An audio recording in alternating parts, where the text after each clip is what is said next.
Kalau untuk perawatan laser sendiri di bidang dermatologi itu sebenarnya sudah muncul sekitar tahun 1960. Saat itu yang muncul adalah teknologi laser ruby. Laser ruby yang waktu itu diperkenalkan banyak digunakan untuk kasus-kasus pigmentasi, misalnya tato. Nah, tapi teknologi yang berkembang saat itu, si tembakan sinar lasernya itu dia continue secara terus-menerus. Jadi saat si sinar laser ditembakkan, dengan terus-menerus akan menghasilkan efek energi panas pada jaringan sekitar. Sehingga yang terjadi adalah resiko hiperpigmentasi pasca inflamasinya lebih tinggi. Bahkan dapat terjadi perlukaan dan timbul skar pasca perawatan. Kemudian seiring waktu, laser semakin diperbaiki. Sudah ada muncul di tahun 1980 laser yang lebih selektif, artinya targetnya sudah lebih spesifik. Targetnya apakah pigmen, kemudian pembuluh darah, atau target dari air untuk kasus-kasus rejuvenasi.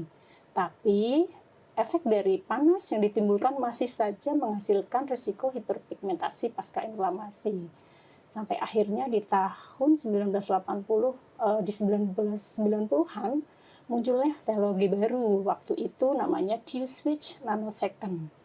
Nah, laser nanosecond ini ditembakkan dengan sangat cepat dalam 1/1000.000.000 detik. Jadi tembakannya lebih cepat dan efek panas yang dihasilkan tentu saja lebih minimal. Dan targetnya tadi karena dia sangat cepat, jauh-jauh sangat lebih spesifik.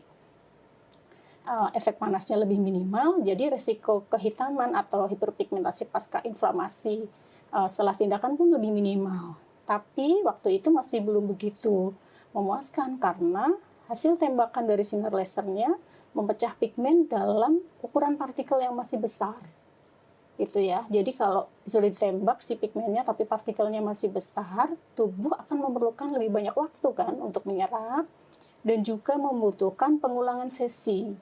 Nah, kemudian semakin dikembangkan kebutuhan untuk perawatan yang cepat, hasilnya yang semakin baik dan durasinya yang sesinya lebih pendek. Akhirnya di tahun 2010 atau 2012 muncullah teknologi baru nih, laser picosecond namanya. Tembakannya jauh lebih cepat daripada si nanosecond. Download Tribun X sekarang, menghadirkan lokal menjadi Indonesia.